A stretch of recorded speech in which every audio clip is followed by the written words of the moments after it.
Sabihin mo na ang gusto mong sabihin, Congressman. Pero gusto kong malaman mo, huwag ka na muna magpaikot. Hindi pa tapos ang laban.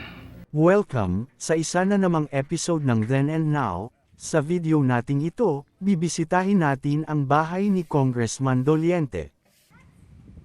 Pati na din ang simbahan kung saan humingi ng patawad sila Danny, Shona at Clarissa kay Carding.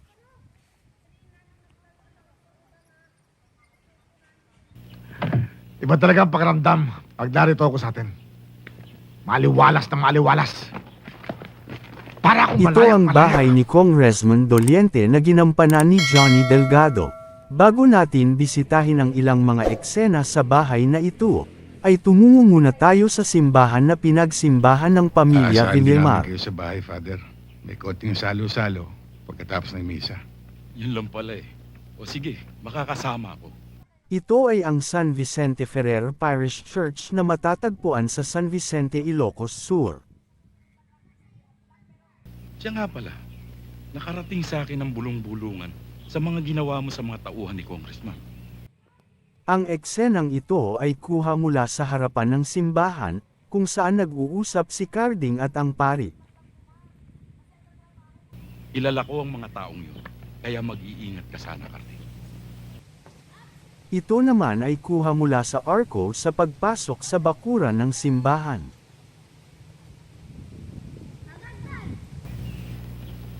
Carding, meron daw sasabihin sa'yo mga ito. Ang Archdiocesan Shrine of St. Vincent Ferrer o mas kilala sa tawag na San Vicente Ferrer Parish Church ay itinayo noong 1795 matapos maitatag ang bayan ng San Vicente sa Ilocos Sur. Pasensya ka na, Chong. May kasalanan ako sa'yo. Sarili ko lang inisip ko ang pinagbitang kita.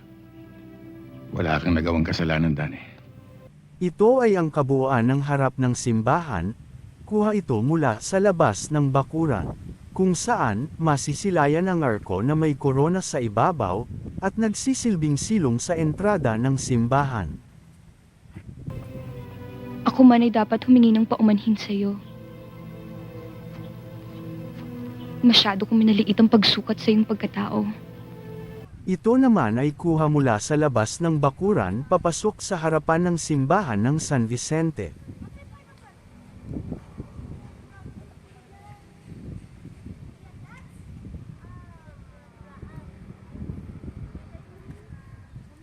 Sa harapan ng simbahang ito nag-uusap sila Carding, Shona, Danny, at Clarissa.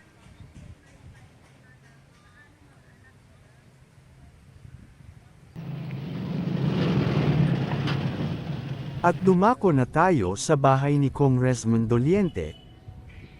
Ang eksenang ito ay kuha mula sa labas ng bahay kung saan ay pumarada ang sasakyan ni Paquito Diaz.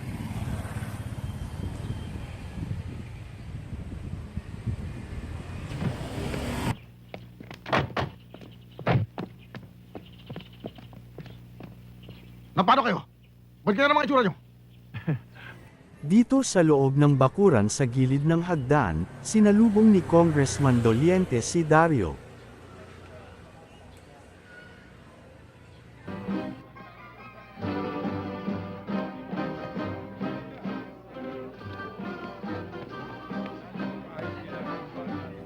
Sa hardin ng bakurang ito nagsalo-salo ang mga bisita ni Congressman Doliente.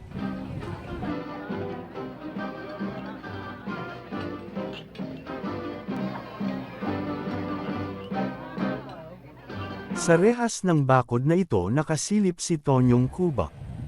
Tinatanaw niya ang mga pagkaing nakahain sa loob. Kapag ang katotohanan ng umiral, Congressman, malalim ang iwan ng talim.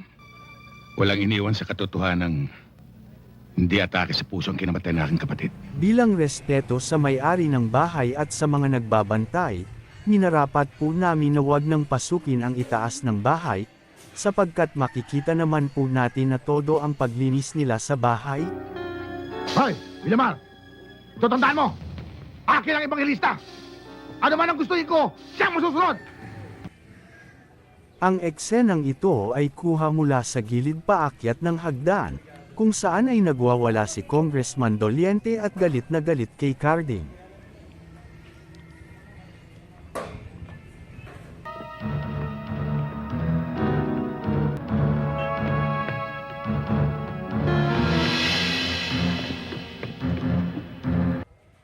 At ito ay kuha sa mismong pababa ng hagdan kung saan bumababa sina Congressman Doliente, Dario, at Hepe.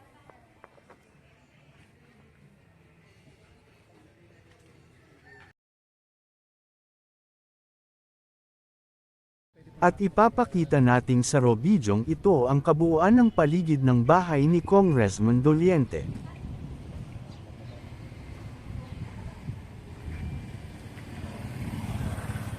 Ito ay kuha mula sa De Los Reyes Street, Vigan City.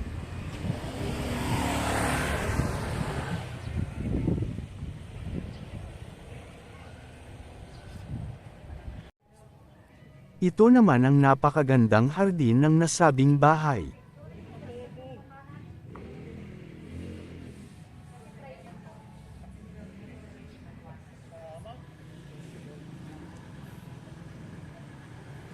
Ang bahay na ito ay pagmamay-ari ng Aguila family, na sa oras na kinunan namin ito ay nasa simbahan daw po ang pamilyang Aguila, at hindi po namin sila inabutan sa kanilang napakagandang bahay, tanging ang mga nagbabantay ang naruroon.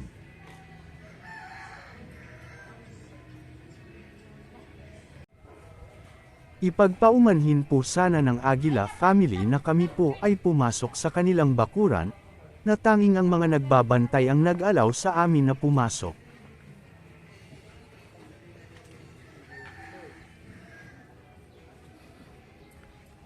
Makikita po ang sipag ng mga nagbabantay sa paglilinis ng bahay, sa sobrang kintab ng sahig ay maaari ka nang magsalamin.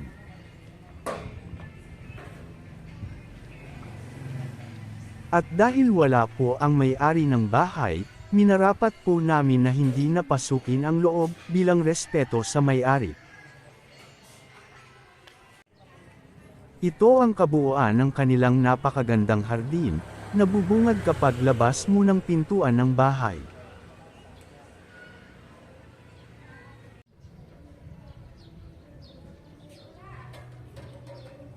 At ito ang kuha mula sa labas ng Aguila Residence, na ginamit ni Congressman Doliente sa pelikulang Hindi Pa Tapos Ang Laban noong 1994.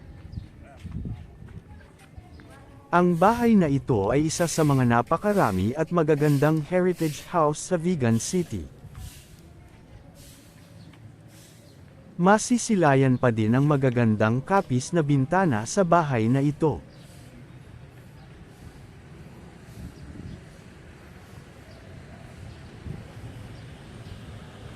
Ang kalyeng ito ay ang De Los Reyes Street. Ang kalyeng ito sa gilid ng bahay ay ang Formoso Street. At hanggang dito na lamang po muna, hanggang sa mga susunod pa nating mga videos, marami pong salamat.